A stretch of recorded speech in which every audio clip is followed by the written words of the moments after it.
Seja bem-vindo à Conversa Capital. Recebemos esta semana Gonçalo Lobo Xavier, diretor-geral da APED, a Associação Portuguesa de Empresas de Distribuição. Muito obrigada por estar aqui com a Antena 1 e com o Jornal de Negócios. E, como sempre acontece, começo por lhe perguntar o que é para si neste momento capital em Portugal. Muito obrigado pelo convite, que nos deixa muito satisfeitos. Capital continua a ser algo que falta do ponto de vista financeiro para dar capacidade às empresas para se reinventarem e para continuarem a investir, mas há também muito capital humano muito bom que compensa de alguma maneira e ajuda a ter um ambiente criativo e inovador, que à falta de capital financeiro, com o capital humano temos conseguido ultrapassar muitas barreiras. Falaremos dos dois certamente ao longo desta conversa, mas antes de mais gostava de lhe perguntar o seguinte: o cabaz alimentar continua a subir, apesar de existir uma redução da inflação e um alívio no preço dos combustíveis e da eletricidade, que eram fatores que foram apontados como estando na base desse aumento. Porquê é que isto continua a acontecer? Porquê é que o cabaz alimentar continua a aumentar? Bom, há vários fatores que julgo que serão evidentes para toda a gente. Bom, em primeiro lugar, a inflação baixar não quer dizer que não haja, e quer dizer é que os preços estão a aumentar mais devagar.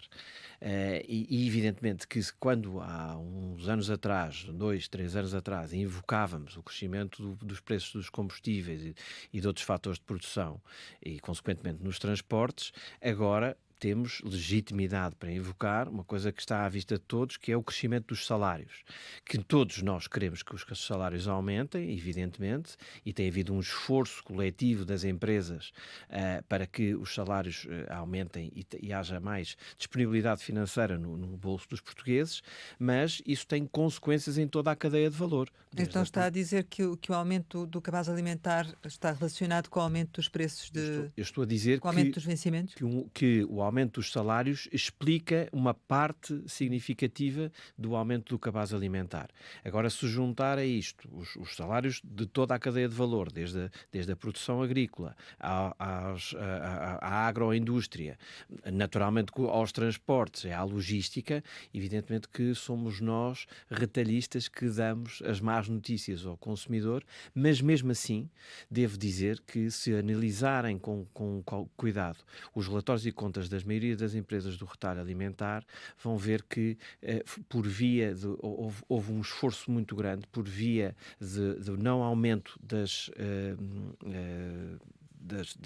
margens, que conseguiram mesmo assim acomodar grande parte destes aumentos em vários itens. Agora, depois há outra questão muito importante, é que as matérias-primas têm aumentado de preço, não só por razões objetivas Mas são casos muito específicos, ou não?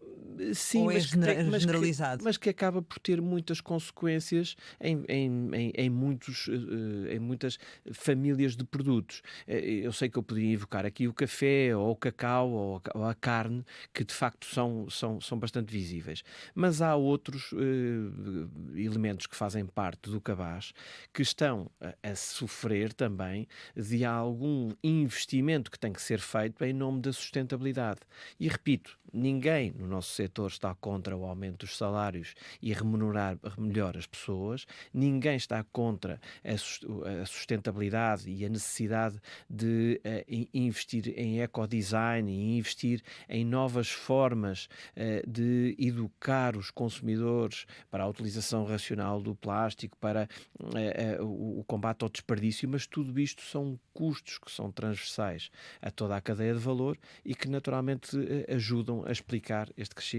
Percebo, mas esses ainda assim, de certo modo, sempre existiram, porque sempre houve investimentos a serem feitos na melhoria da qualidade, da apresentação, enfim, de tudo o que se refere ao produto, não é? Naturalmente, mas se as matérias-primas que ajudam a este desígnio também aumentam e sofrem com as oscilações do mercado, repare que hoje temos que pensar que estamos num mercado global e é nesse mercado global que os mercados de valorização das matérias-primas e dos produtos se comportam. E tendem a aumentar ainda mais, para além do que esses casos que referiu, o café, o cacau, a carne? Bom, Qual é a há tendência? questões regulatórias que, de facto, e nós nesta semana tivemos uma boa notícia com o pacote Ómnibus que a Comissão Europeia libertou e onde há não só o adiamento de algumas obrigações e requisitos de relatórios de sustentabilidade e de reporte não financeiro,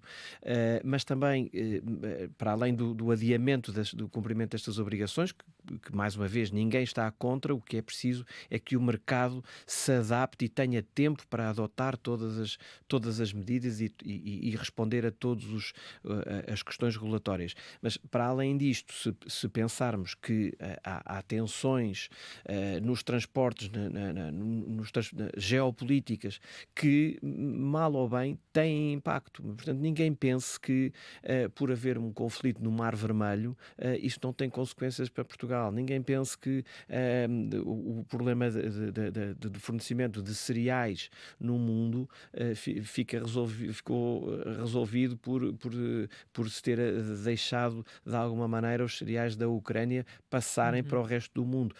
Houve necessidade de fazer adaptações e reajustamentos e tudo isso tem implicações. Não queremos com isto dizer e Portanto, a atirar as culpas sim, poderá ser para subir. para todas estas situações. O que quero dizer é que precisamos de mais estabilidade nos mercados para poder dizer que os aumentos ficam por aqui. Mas, repito, os aumentos são menores do que poderiam ter sido por via do não aumento das margens do lucro das empresas da distribuição alimentar, sobretudo. Portanto, mais tarde ou mais cedo, teremos a bica mais cara. Eu diria que sim, eu diria que isso é uma inevitabilidade.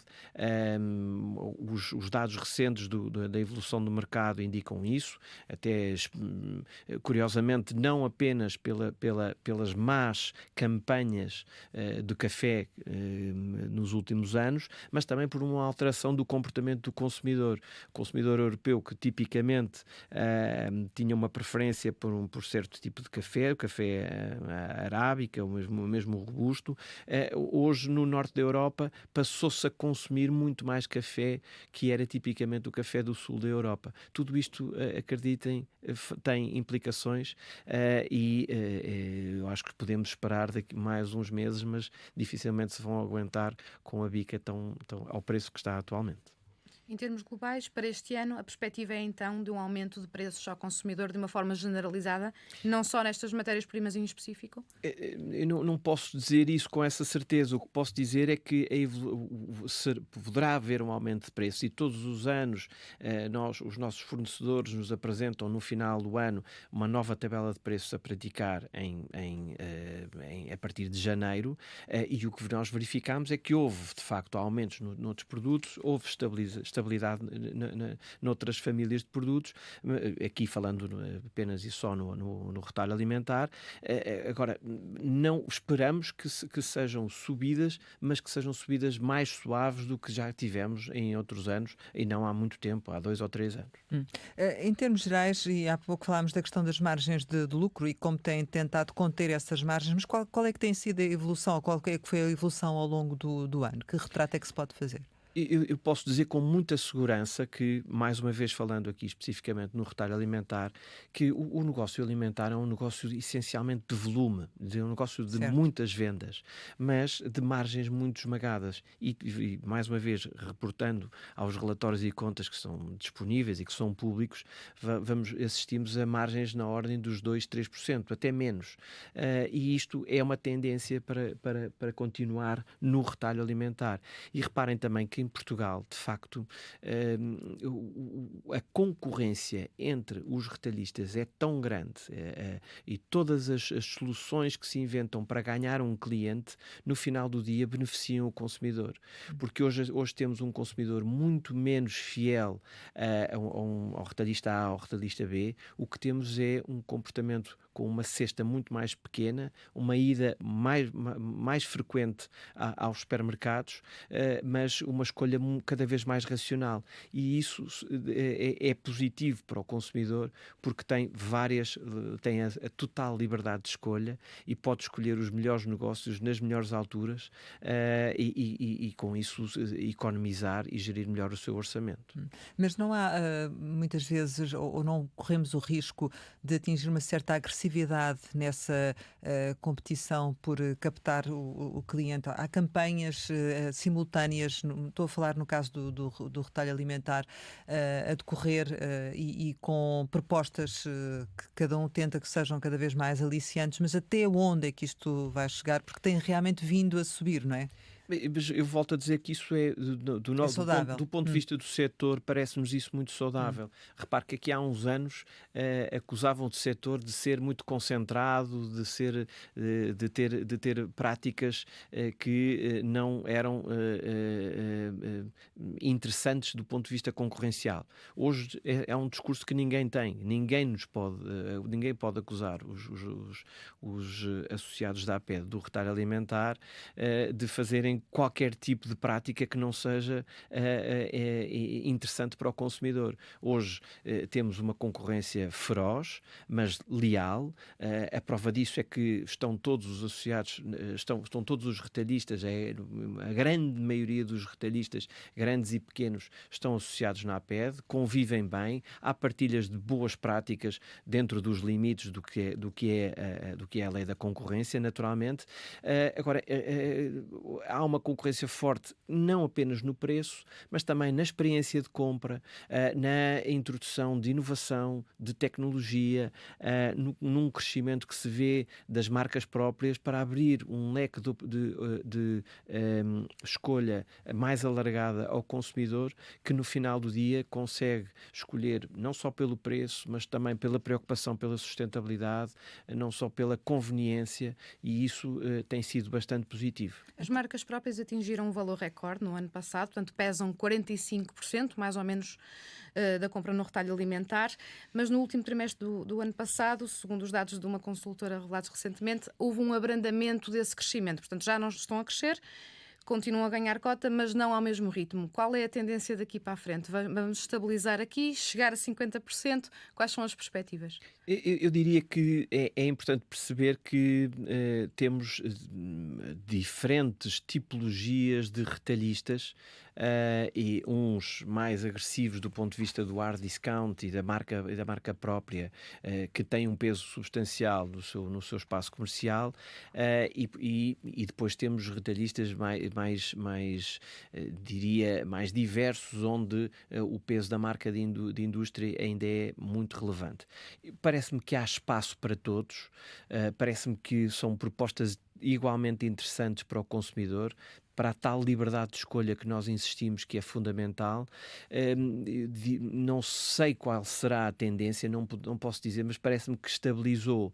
E estabilizou porquê? Porque também a qualidade das marcas próprias cresceu muito, e isso permitiu que a própria indústria percebesse que também tinha que se reinventar. Portanto, isso foi altamente positivo para a indústria, altamente positivo para as marcas próprias de retalhista e altamente positivo para o consumidor. Não sei se esta tendência veio para ficar, mas não me parece que vá crescer muito mais, porque as condições de vida das pessoas também melhoram, e isso, quer se queira, quer não, tem uma implicação nas suas preferências. Mas, repito, este equilíbrio e este desafio das marcas próprias tem sido muito interessante para todo o mercado e para as próprias marcas de indústria. Falamos do retalho, falamos da indústria, falta falar da produção. Há pelo menos aqui dois grandes setores, o leite e o arroz, têm falado de preços baixíssimos à produção. Como é que o retalho explica isto? Olha, nós realmente somos nós que damos as más notícias ao consumidor quando os preços sobem muito ou quando os preços estabilizam. Nas duas dimensões de produtos que falou, e mais uma vez estamos aqui hoje muito concentrados no retalho alimentar. No caso do arroz, nós não temos, não é o retalho, nós não compramos leite aos produtores de leite, nós não compramos arroz aos produtores de arroz. Estamos a falar do início e do fim da cadeia. Há todo um conjunto de intermediários. No caso do arroz, nós tivemos esta semana na Assembleia da República a prestar os esclarecimentos e a dizer uma coisa essencial, é que o comportamento do consumidor português também se alterou e o papel do retalho é na valorização do produto nacional e concretamente do arroz nacional, porque Portugal está a consumir muito arroz que não é produzido em Portugal, ou porque se alteraram as tendências, ou porque há uma preferência por outra tipologia de arroz, o carolino, porque o preço é inferior, tipicamente não é? o carolino, mas não é só uma questão de preço. Houve aqui uma alteração dos gostos do consumidor e que nós achamos que também passa por uma falta de conhecimento das valências e da qualidade do arroz carolino. Aqui falando do arroz, destas variações de arroz. No caso do leite, o leite é um produto essencial em qualquer loja. E repito, nós não compramos leite a nenhum produtor de leite. Nós compramos leite aos intermediários e às grandes associações de produtores de leite. E, portanto, o leite também tem um preço definido que nos é proposto pelo fornecedor, e em cima do leite nós pomos uma margem quase zero. E, portanto, o preço do leite não depende apenas da vontade do retalhista em querer remunerar melhor a produção. Quem tem que fazer isso é quem lhes compra o leite e não somos nós diretamente. Ou seja, então dessa forma também justifica o facto de, apesar do preço baixar ao produtor, ele aumentar ao consumidor. Mas aumenta o consumidor, mas isso aumenta sempre porque, reparem, há custos de transporte, há custos de embalamento, há o Certo, custo mas ao mesmo de tempo que colocar reduz na para o loja. produtor, não é? Mas quem reduz ao produtor Aumenta não somos para o nós. consumidor. Mas não Sim, somos já nós. percebemos, por isso é que digo, isso justifica essa cadeia de valor é que justifica esse decréscimo do produtor e o aumento ao consumidor. Há dinâmicas de mercado. O que nós insistimos é que o papel do retalhista é valorizar o produto, é valorizar a produção nacional. Fazemos isso em muitas famílias de produtos e acho que isso o consumidor português gosta de consumir português. Agora, nestes casos, Sim, nestes mas dois também há uma casos lógica específicos, comercial, não é? Ou seja, compram em mais quantidade para poder eventualmente ter um preço mais baixo. mas Ou isso é a seja, própria dinâmica do mercado. dizer que não tem qualquer interferência também não é bem Eu assim, não não disse é? isso, o que eu repito é que nós não definimos o preço que é pago ao produtor. Certamente, Se era sim. disso que estávamos a falar, Sim. da pouca remuneração. Portanto, o produtor não pode dizer em consciência que é o retalhista que lhe está a pagar mal. Mesmo que sejam grandes quantidades e grandes compras, eu acho que o leite tem aqui um papel fundamental, mas mais do que a valorização do leite, é os produtos derivados do leite, onde aí sim o valor acrescentado pode ser muito maior, pode e deve ser muito maior, e tem sido muito maior. Repito, o nosso papel é valorizar o produto nacional e ter a melhor opção de escolha face ao consumidor. Mas sim, é um tema que nos preocupa porque precisamos ter produtores bem remunerados e interessados em produzir em Portugal. Ainda a propósito da questão das margens, que há pouco referia, ao dizer que há margens de 2, 3%, isso significa que Margem há... média, sim. Exatamente, que significa que ainda há, digamos, passa a palavra, margem para aumentar essas margens, ou seja, elas poderão realmente dilatar. Eu repito o que disse há pouco. No caso do retalho alimentar, é um negócio de volume e, portanto, não há com este nível de concorrência, ninguém está interessado em subir margens para perder clientes. Ou seja, mesmo mas o também negócio que tem é que ser certo. rentável e equilibrado para pagarmos melhores salários, para investirmos mais em inovação, para investirmos em ecodesign e em sustentabilidade, e tudo isso Mas podia são dar-se o dimensões caso, como importantes. refere também, que o aumento do poder de compra, neste momento, se calhar, há mais frequência de consumo, não é? Isso eventualmente poderia levar a que não houvesse uma necessidade tão grande de aumentar a margem. Será o caso ou nem por isso? Ou pelo contrário? Eu diria que nem por isso, porque, repare, hoje em dia manter um cliente é um esforço muito grande para as empresas e hoje em dia as políticas comerciais são políticas agressivas para poder dar e cativar o cliente dentro destas dinâmicas da sustentabilidade e destas dinâmicas de remunerar melhor as equipas e de investir em inovação. Não me parece que seja uma relação causa e efeito. O facto de haver mais consumo, então vamos aumentar a margem. Pelo contrário, tem que haver sempre aqui um grande equilíbrio, porque os orçamentos continuam muito apertados para as famílias e não me parece que seja interessante perder clientes numa altura destas. Não, portanto, não será por aí, com certeza. Falando aqui das matérias-primas, só para fechar, portanto, referiu que o retalho normalmente é o portador das más notícias, a questão da subida de preços. Tivemos aqui um elemento no cabaz fundamental nas mesas em Portugal, o azeite, que teve uma escalada muito grande. O retalho agora é portador de boas notícias e, considerando que as colheitas foram boas em Espanha, melhorou-se substancialmente, que ditou os preços do mercado mundial. Do lado do retalho, o azeite baixou ou não? O azeite já baixou. Dificilmente virá para os valores que tivemos há 3 ou 4 anos. Isso parece-me claro e também tem uma explicação. Agora, importa dizer o seguinte: realmente nós de repente, com 2 anos de colheitas desastrosas em Espanha, isso fez aumentar o preço, porque aumentou também a procura pelo azeite português, e nós próprios também não tivemos umas campanhas abundantes. E, portanto, este reequilíbrio que está a ser feito, e que está a ser feito e está cada vez mais a ser visível no preço de venda ao público, vai se manter e vai estabilizar. Agora, eu diria que vai ser difícil voltarmos aos preços que tínhamos, que era que chegarmos a ter azeite abaixo dos 5 euros e abaixo dos 4 euros. Porquê? Porque, entretanto, houve outros custos adicionais de fatores de produção, que já expliquei alguns, que aumentaram. Mas sim, a tendência é para baixar, ainda pode baixar relativamente, percentualmente, mais 10, 15%. O Observatório dos Preços continua a ser uma mais-valia ou nem por isso? Eu julgo que está a ser feito um trabalho sério, do nosso ponto de vista, que o GPP, o Gabinete de Parcerias e Planeamento do Ministério da Agricultura, está a fazer, com uma equipa muito séria, com uma consultora muito séria, que é a Consulai. É um trabalho difícil e lento, porque obriga a análise de muita informação e análise de data, de data, peço desculpa, e que implica um rigoroso escrutínio em que nós estamos perfeitamente disponíveis e confortáveis. Acho que é útil, porque em sede da Parca, que o Sr. Ministro da Agricultura, em boa hora, revitalizou, permite que haja sinais de alerta, uma partilha de informação não comercial, naturalmente, mas de preocupações que importa ter dentro de toda a cadeia de valor. Por isso, diria que sim, que é um valor acrescentado.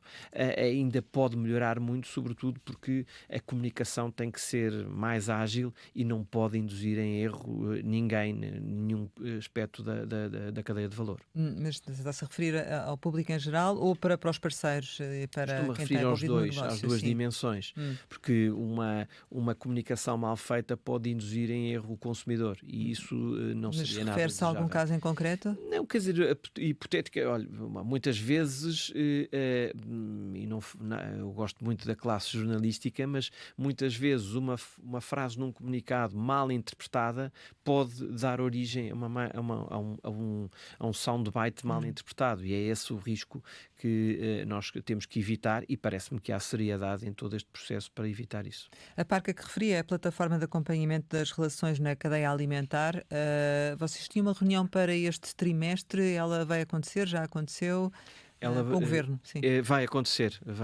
Ainda não tenho presente a data, não mas está agendada. Está agendada. O mais importante do que agendá-la é a agenda que será definida pelo Sr. Ministro. Ainda não sabe o que é que vão discutir? Ainda não sabemos, mas há uma coisa que eu tenho que dizer e que o nosso setor reconhece. Este Ministro da Agricultura, que de resto uma pessoa respeitadíssima no Parlamento Europeu, fez um trabalho absolutamente notável, perdemos um grande parlamentar europeu, que ainda hoje deixa saudades, e ganhámos um belíssimo Ministro da Agricultura que tem o mérito de ter conseguido que se volte a falar de agricultura com um setor em que se deve investir, um setor fundamental para o desenvolvimento do país, e isso é um mérito importante que não se pode retirar a este Ministro. Mas o que é que vocês querem levar à discussão nessa reunião? Bom, as dificuldades da cadeia de valor, em toda a cadeia de valor, a necessidade de continuar a apoiar a produção agrícola nacional, como se apoiou em 2023 com a introdução do IVA zero, que foi fundamental para que os preços também estabilizassem, e também... Mas não está a dizer que o IVA zero deve voltar, ou Não, está? não estou de maneira nenhuma. Não é tema, e aliás precisamente também porque a inflação estabilizou em baixa. O IVA zero aparece porque a inflação estava em valores absolutamente incomportáveis.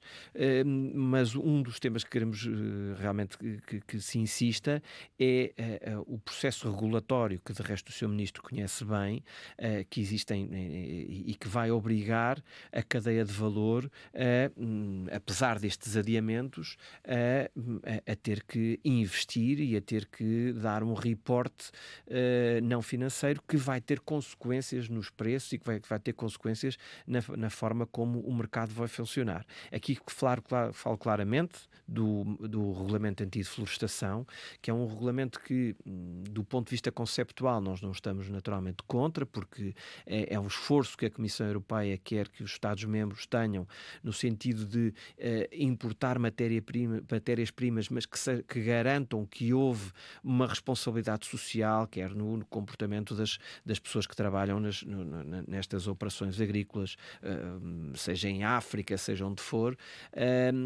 que haja também um respeito pela sustentabilidade da operação, mas tudo isto obriga a um detalhe de reporte e a uma necessidade de investimento para verificar a traceabilidade e a verificar do ponto de vista formal perante as autoridades de que a matéria-prima está conforme. Tudo isto são, de facto, dimensões importantes do ponto de vista da sustentabilidade, mas operacionalmente são muito complexas.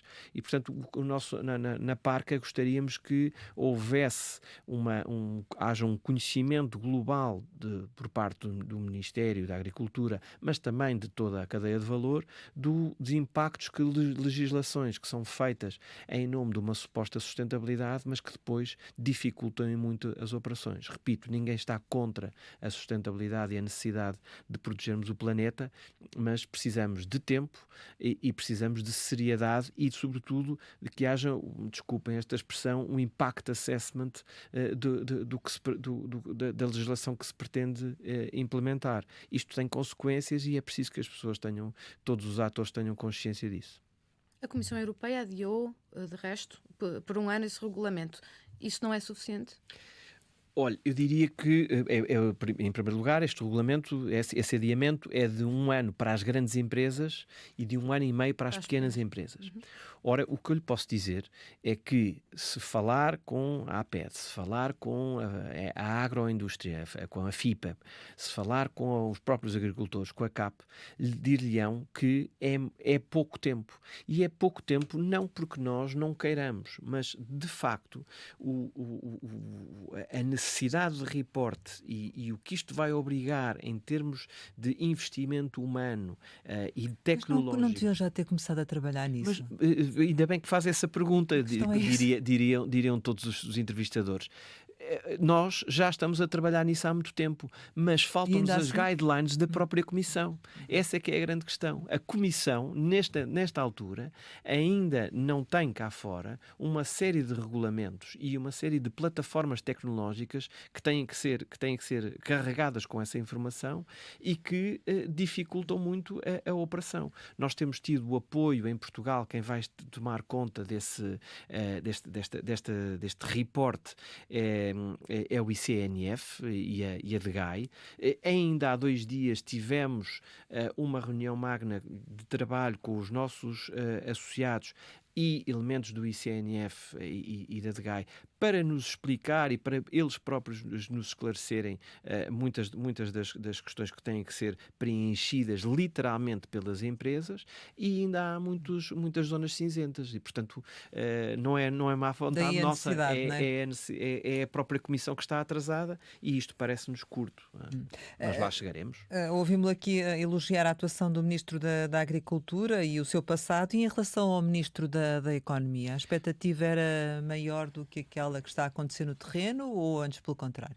Bom, a verdade é que o Ministro da Economia tem tido um papel muito relevante também em devolver as empresas e a sua importância à economia do país. Mas houve medidas que não se concretizaram e que tinham sido propostas durante a campanha. É um facto que houve No caso do IRC, por exemplo. há um conjunto de pacotes relevantes que foram anunciados, e mesmo o pacote relativo à fiscalidade é seguramente um deles, que tarda em ver a luz do dia do ponto de vista prático.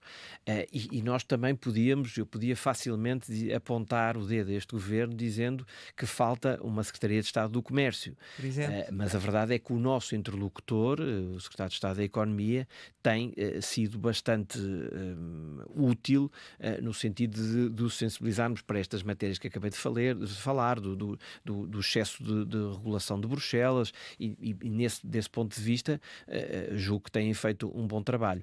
Mas sim, diria que muitas das coisas que dizem mais respeito ao nosso setor estão por concretizar, nomeadamente mesmo no próprio acordo de rendimentos.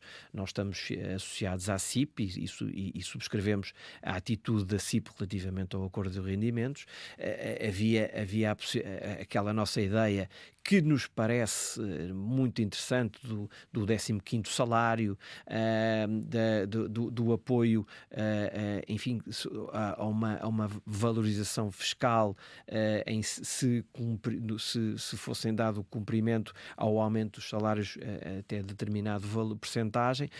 Tudo isso são ideias que nós subscrevemos através da CIP, mas que de facto tardam em ver a luz do dia, mas os sinais que são positivos noutras Mas são áreas. sinais, ou seja, na prática, aquilo que pergunto é assim, na prática as empresas do setor têm notado alguma diferença, têm notado algum apoio, algum caminho, alguma estratégia? Bom, a verdade é que para nós empresas do setor, há uma coisa muito importante, é que nós não queremos apoios do governo, nem que sejam eles financeiros ou sejam eles de outra Apoio ordem. neste sentido. De outra ordem. O que queremos é, de facto, que nos deixem trabalhar, que não haja criatividade fiscal, que haja previsibilidade. E nesse ponto de vista, de facto, tem havido alguma previsibilidade e não tem havido criatividade no sentido Porque de está tudo trazer igual. coisas novas. Ou não? Porque está tudo igual. Bom, mas isso já é um aspecto Já é bom. positivo. É um aspecto positivo. Mas quer dizer, se quiser que eu diga, eu julgo que há espaço para melhorias, há espaço para mais partilha de informação, mas o que há seguramente é a abertura do governo e do Ministro da Economia para o fazer. Portanto, eu não posso ter razões de queixa enquanto representante do setor do Ministro da Economia.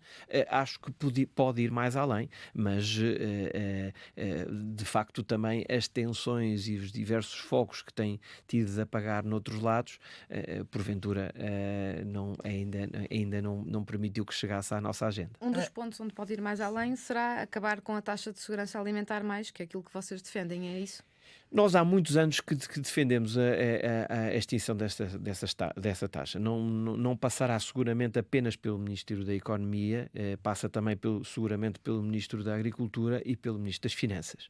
Isto é uma taxa que foi criada no tempo da Troika, era uma taxa extraordinária, tornou-se uma taxa ordinária.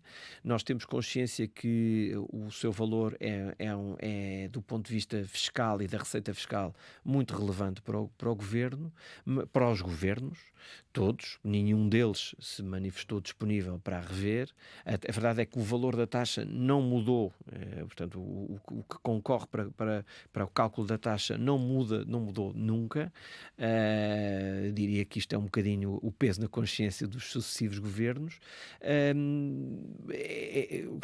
Sobre as grandes empresas, basicamente. Não é? Sobretudo para as grandes empresas, Claro. está indexado ao número de metros quadrados do espaço de venda, portanto, em bom rigor, o que nos incomoda mais é a falta de transparência da taxa, porque é criada em 2011 com o intuito de financiar o abate dos animais, financiar os matadores, financiar a renovação destes equipamentos, e está por provar que o valor seja canalizado para o fim que supostamente se destina. Portanto, isso é motivo para nós de bastante incómodo. Continuamos a contestar esta taxa, pagámo-la, mas continuamos a contestar, naturalmente. Vocês nunca fizeram nenhum estudo ou nunca questionaram sobre a aplicação da taxa, que era para os matadores, não é? Se isso estava Não, nós todos os anos nos manifestamos e questionamos o governo. Mas se tiveram alguma informação? Nunca tiveram Não, informação? não. Uma questão que me leva também aqui a colocar tem a ver com o aumento dos salários para 2025, porque já nos disse que isso tem influência no preço final ao consumidor. Sabemos que ficou em concertação social definido que haveria aumentos médios de 4,7, mas também a CIP na altura... 4,6, não é? 4,7. Desculpa. Mas também a CIP na altura fez depender isso de alguns fatores, nomeadamente relacionados com a produtividade. Portanto, a que é que vamos assistir no setor? Vamos ter aumentos desta ordem de grandeza ou nem por isso? Olha, no nosso setor, nós felizmente, e desde que estou neste turno, digamos assim, nós fechámos um contrato em 2022, um contrato coletivo de trabalho em 2022 com o sindicato, o CITES, afeta ao UGT, e fechámos em agosto de 2024 um novo contrato também com o CITES. Portanto, em 2 anos no mês passado. E estamos neste momento na mesa de negociações, estamos com todas as plataformas sindicais, naturalmente, afetas à UGT e afetas à CGTP. Qual é a vossa proposta? Olha, nós conseguimos no contrato de 2022, e já explico porque é que estou a dizer isto, conseguimos incluir uma cláusula que dizia que pagaríamos sempre nos 2 anos a seguir 5 euros a mais do que do que estivesse estipulado no salário mínimo nacional. E cumprimos, e isso foi determinante.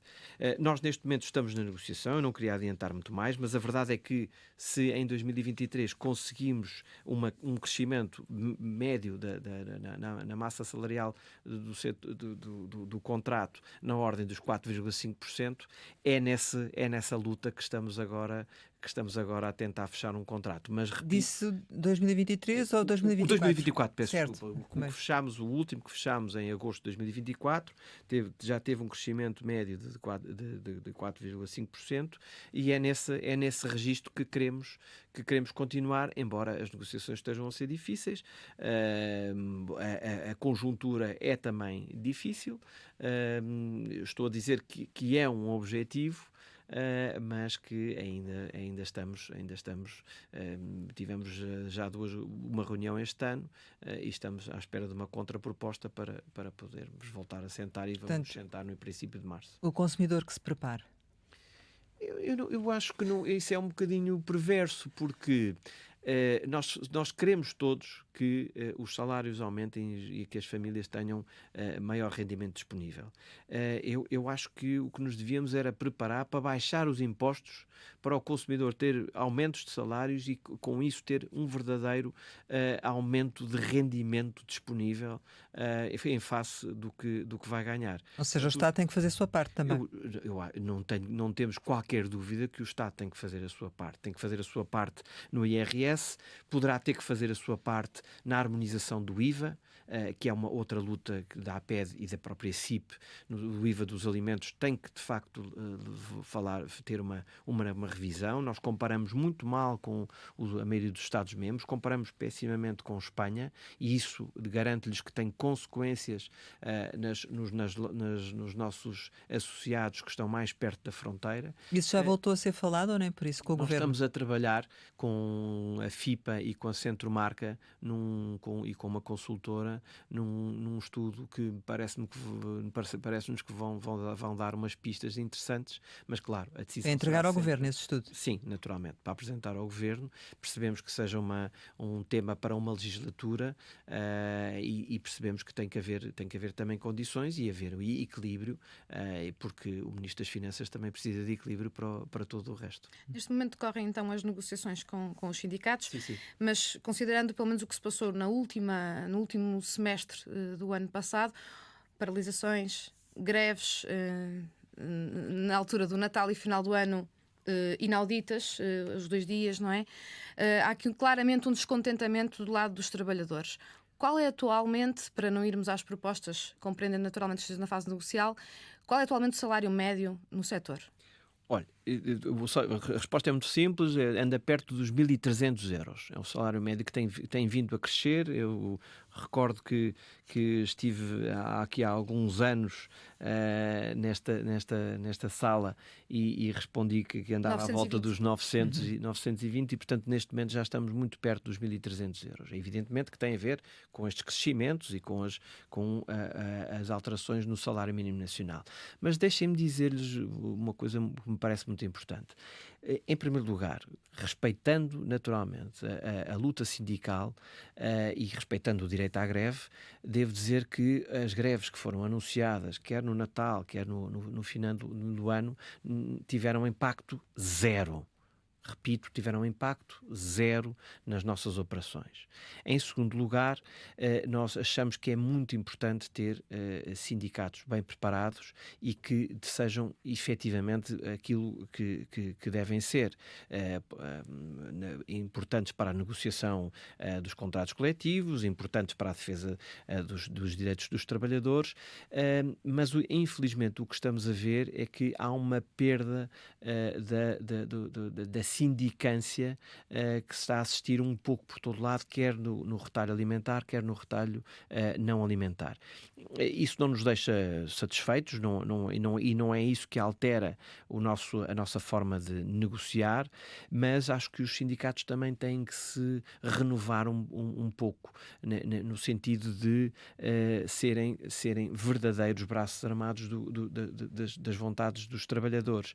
E essa perda de sindicância é algo que não é positivo. Isto dito, nós não estamos propriamente preocupados com o aumento de manifestações. Sabemos que os sindicatos muitas vezes conseguem ter uma atratividade por parte da comunicação social e dos mídia quando fazem manifestações à porta de algum dos nossos retalhistas, mas o que queremos de facto é fechar um contrato que seja representativo dos interesses de das empresas e dos trabalhadores e sobretudo que seja atrativo para termos melhores pessoas a trabalharem no nosso setor. A questão da falta de mão de obra já não é tema?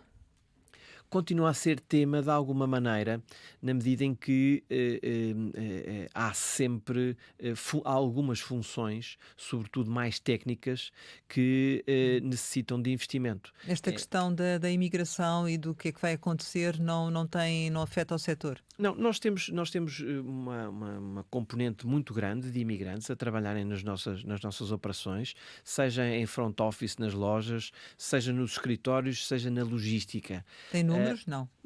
Não tenho números, não temos números, mas por acaso estamos a fazer neste momento uma caracterização de um estudo sobre os recursos humanos do setor, e essa é uma dimensão que até há uns anos não era estudada ou não era significativa, mas que agora é uma dimensão que nós vamos ter Uma atenção particular. Mas em 2022, no total da atividade económica económica eram cerca de 10% dos trabalhadores estrangeiros e no comércio eram 5,3%. Portanto, na APED temos vindo a crescer a E este percentagem de número colaboradores estrangeiros. estima que deverá ser significativo, Hoje em deverá ter dia, aumentado hoje em dia significativamente, aumentou, não é? não tenho qualquer dúvida Claro. sobre isso, mas como digo, são dados que estamos a levantar agora. Portanto, esta questão de se os imigrantes ficam, não ficam, entram, não entram, isto... Eu acho que não há nenhum setor em Portugal que possa dizer que que não são importantes os imigrantes. E, quer dizer, e também não há ninguém que seriamente possa dizer que os imigrantes não estão a contribuir para o desenvolvimento da economia. Basta ver as remessas, basta ver o aumento dos fluxos na segurança social, enfim. Agora, Mas uma restrição de fecho total para vocês seria problemática, não é? mas eu julgo que não será isso que está em cima da mesa. O que nós queremos, como toda a gente quer, é que haja equilíbrio e que haja, de facto, dignidade que nós procuramos dar do ponto de vista da formação que damos aos nossos trabalhadores.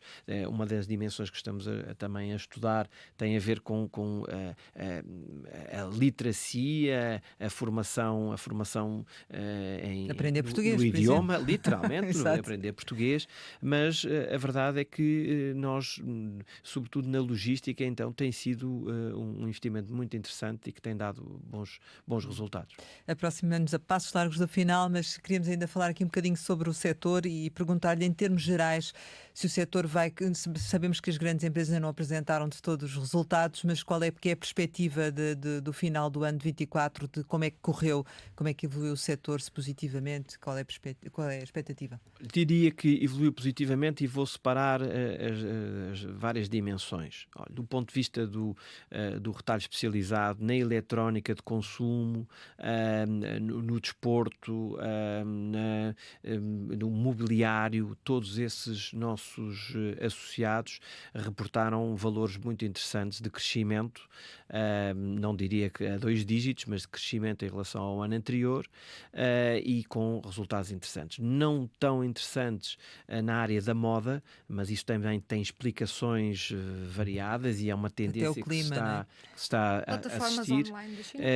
As plataformas online têm tido também o seu papel, é um que é relevante, mas os nossos associados também estão nessas plataformas, mas diria que tem o seu peso. E no retalho alimentar também tem crescido em valor, não diria em volume, mas também tem crescido em valor. Eu acho que é importante dizer que, para além da imigração, o turismo tem dado um boost muito interessante à economia e o nosso setor não escapa. E, portanto, prevemos uns resultados interessantes para a maioria dos nossos associados. Superiores a 23. Diria que superiores a 23, salvo na área da moda, onde de facto tem sido um ano mais complicado. Mas complicado no sentido de ter baixado, de ter perdido? Das vendas não terem correspondido às expectativas, ou pelo menos não cresceram as vendas como seria mais natural. E isso tem explicações várias, desde logo pelo clima, mas também outras preocupações, certo, mesmo as preocupações ambientais. Mas as empresas estão-se a adaptar a isso, estão a investir. No retalho alimentar, como é que olha para a dinâmica do mercado e das empresas? Tem havido mais aberturas? Tem havido nos últimos anos uma aposta nas lojas de proximidade? Acho que ninguém tem agora aqui a memória de quando é que abriu o último hipermercado em Portugal. Como é que olha para esta dinâmica? Há margem para a entrada de mais operadores? Não temos um setor concentrado? Como é que temos evoluído em termos empresariais, digamos assim? Como já referi há pouco, este setor alimentar é tudo menos concentrado. Duas têm mais de 50% do mercado, não é? Sim, mas outros players têm chegado e têm todos têm-se todos ajustado, havendo espaço, houve espaço até para uma concentração, para uma aquisição por parte de outro player, e isso tem sido mais mais uma vez, repito, interessante para o consumidor.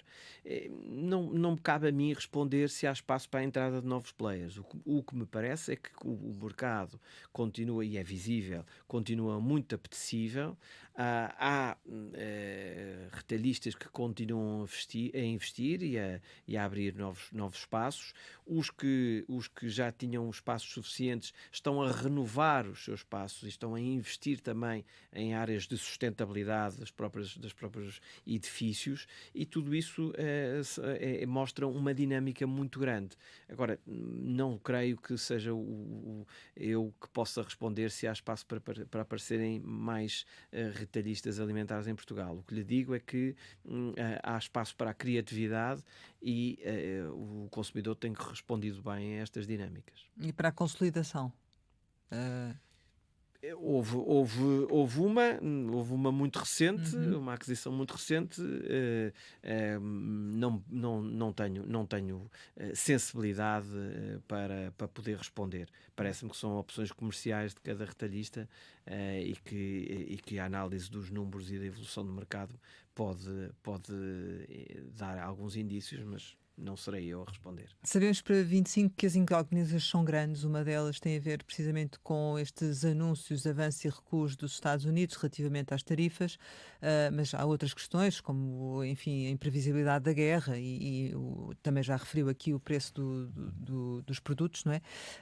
Como é que podemos olhar para este 2025 e para estes eventuais impactos?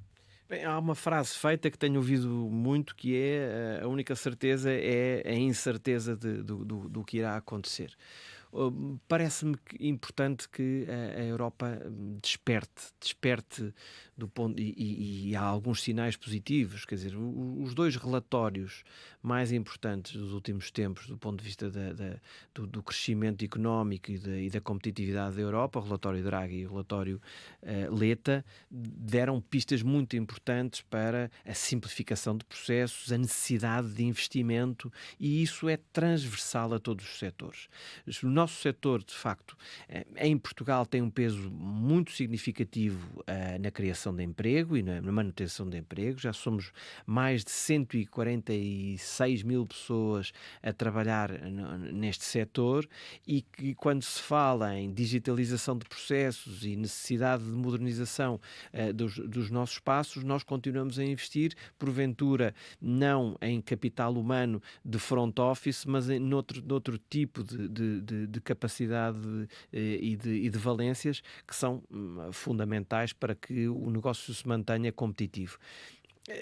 Não há qualquer dúvida que nós perdemos um bocadinho a competitividade e a objetividade na Europa, e não apenas em relação aos Estados Unidos. Se há algum mérito nesta transformação, se há algum mérito nestas mudanças, é de nos obrigar a repensar as nossas estratégias e as nossas prioridades. Nós queremos todos continuar a investir numa Europa social e a investir num país mais desenvolvido, mas o tsunami regulatório e há alguma criatividade relativamente à obrigatoriedade das empresas nos últimos tempos não foi positivo para as empresas e inibiu-as de tomar decisões estratégicas mais interessantes. E desse ponto de vista parece-nos, não só do ponto de vista nacional mas sobretudo do ponto de vista europeu, que é preciso continuar a investir nesta desburocratização da economia e numa visão equilibrada de que a sustentabilidade tem muitos méritos e pode ser um game changer para todos, do ponto de vista também da necessidade de investir e de ter produtos mais sustentáveis, mas que deve ser feito com equilíbrio, de modo a que as metas sejam de facto metas alcançáveis e que não ponham em causa a vida das empresas. Sim, e há aspectos sobre essa questão que também gostávamos de abordar, mas ainda sobre os Estados Unidos, poderemos assistir aqui nesta geopolítica que se está a formar há falta de determinados produtos ou não? Há algum receio da vossa parte relativamente a essa situação? Eu diria que nós já passámos muito recentemente situações Por razões diferentes, sim. Sim. bastante mais graves, e a verdade é que a cadeia de valor não ficou corrompida. E, portanto, Mas essa é uma questão para vocês? Falam nela? Estão preocupados com ela ou nem é por isso? sempre uma questão porque, não do ponto de vista da escassez de produtos, mas do ângulo que falei desde o princípio desta conversa, é que estas tensões provocam disrupções no mercado, nos vários mercados onde nós operamos, e que têm consequências depois nos preços. Os transportes é um exemplo disto, a questão das Mas não há assim à matérias-primas é partida, enfim, um outro exemplo. produto, alguma coisa que possa Não, desde nós não já estamos, dizer, nós pronto. felizmente não estamos com cenários que ponham em causa o abastecimento normal das populações, seja de retalho alimentar, seja de retalho especializado. Ainda relativamente a essa questão da sustentabilidade e dos obstáculos fiscais, nomeadamente à recolha e doação de alimentos, qual é o feedback que tem do lado do governo? Bom, nós desde sempre, reparem que a questão do combate ao desperdício alimentar é uma questão que tem a ver muito com a comunicação e com a forma como nós próprios, famílias, que somos nós os grandes responsáveis pelo desperdício alimentar. Mais de 45% do desperdício alimentar é feito pelas famílias e não pela produção agrícola ou pela agroindústria ou mesmo pelo retalho. Nós temos realmente e assumimos um papel muito relevante na comunicação e na informação aos consumidores. Agora, do ponto de vista fiscal, temos vindo a pedir um tratamento que seja equilibrado. Já conseguimos que, do ponto de vista fiscal, haja um enquadramento mais favorável à doação, mas continuamos sempre numa lógica de que o melhor é não ter que desperdiçar. Esse é o grande objetivo. Mas do ponto de vista fiscal, tem havido, no último ano e meio, 2 anos, tem havido abertura por parte dos governos para serem sensíveis a esta matéria. Isto é, não podíamos ter o mesmo tratamento fiscal para uma doação ou para uma quebra. Isso não fazia sentido nenhum. Em termos das embalagens, dos sacos, todos estes temas aqui também à volta da sustentabilidade, na verdade, no caso concreto em Portugal, estava contemplado no orçamento de 2024 a criação de uma taxa que não existe sequer na União Europeia, portanto, taxar sacos ultraleves, aqueles que usamos comumente para a fruta, no valor de 4 cêntimos. Está previsto no Orçamento de Estado para 2024, neste momento estamos na mesma. Nada aconteceu. A chamada Porquê? fiscalidade verde tem sido muito criativa nos últimos anos pelos governos. Não apenas em Portugal, mas é de Portugal que estamos a falar. Tem havido bastante criatividade em nome de uma suposta fiscalidade verde. Claramente, taxar sacos muito leves, que estava previsto no orçamento anterior, para nós não faz qualquer sentido. Primeiro, porque do ponto de vista operacional, aliás, é por isso que isto está tudo parado, porque do ponto de vista operacional não se consegue implementar esta medida que estava inserida no Orçamento de Estado, mas que do ponto de vista operacional nem a autoridade tributária consegue resolver a questão formal, nem nós temos indicações de como é que iríamos cobrar esta taxa ao cliente. Portanto, é um bom exemplo de uma ideia que um bocadinho populista, que aos olhos de uma pessoa mal informada pode parecer interessante, mas que do ponto de vista prático, quer na receita fiscal, quer na operação em loja, quer do ponto de vista ambiental, não tem o efeito pretendido. Então Portanto, não vai avançar na prática, está parado. Está parado, não temos nenhuma informação, já falámos várias vezes com a Secretaria de Estado do Ambiente, vamos falar com a Ministra do Ambiente em breve, não estou a ver como é que virá à luz do dia, mas mais uma vez o que pedimos é que haja previsibilidade e que nos deem tempo, se é mesmo por aqui que querem avançar, que nós achamos que do ponto de vista da sustentabilidade não tem efeito que se pretende, não, como disse a Diana, não há outro país europeu que avance por este caminho. Há muito mais medidas mais interessantes do ponto de vista da sustentabilidade que possam ser feitas para além desta, e esta não é seguramente a mais interessante. Mas eu queria só dizer mais duas coisas relativamente à fiscalidade verde. Sabemos também o que é difícil nestes processos todos é que haja aqui uma avaliação do impacto das medidas. Repito, nós estamos do lado da solução e queremos ajudar o país a cumprir as metas da reciclagem e cumprir as metas da sustentabilidade. Mas a verdade é que tem que haver tempo para implementar estas medidas e que elas tenham um efeito que se pretende. É muito mais importante pôr em prática um sistema de depósito e reembolso que finalmente vai haver à luz do dia e que vai implicar um esforço coletivo das empresas e da indústria para que tenha um efeito positivo também no consumidor. Isso é muito mais importante e demorou muito tempo a ser legislado e agora e a ser atribuída a licença. Isso é muito mais importante do que medidas avulsas de taxar sacos de plástico muito leves, que até do ponto de vista operacional para o consumidor vai trazer enormes problemas se avançar tal como foi anunciado. Chegamos ao final e, como habitualmente, costumamos lançar umas palavras para uma resposta rápida. A primeira é takeaway. Muito interessante para o consumidor e uma solução que continuaremos a ter presente nas nossas lojas. Saldos. Cada vez mais regulados, cada vez mais interessantes para os consumidores e que têm tido um comportamento muito, muito relevante. Venda a granel. Mais uma vez, uma ideia conceptualmente muito interessante. São opções de cada um dos retalhistas, mas que, do ponto de vista operacional, nos coloca muitas dúvidas e, do ponto de vista do seu efeito na sustentabilidade, também deve ser alvo de um impact assessment para que sejamos sérios a avaliar esta possibilidade. Elon Musk. Um personagem incontornável, controverso e que não sei se vai acabar bem. Papa. Que se restabeleça e que continue a ser esta luz do mundo tão importante. Tintim. Uma das minhas personagens de banda desenhada preferidas e que me acompanha quase diariamente. Maratona.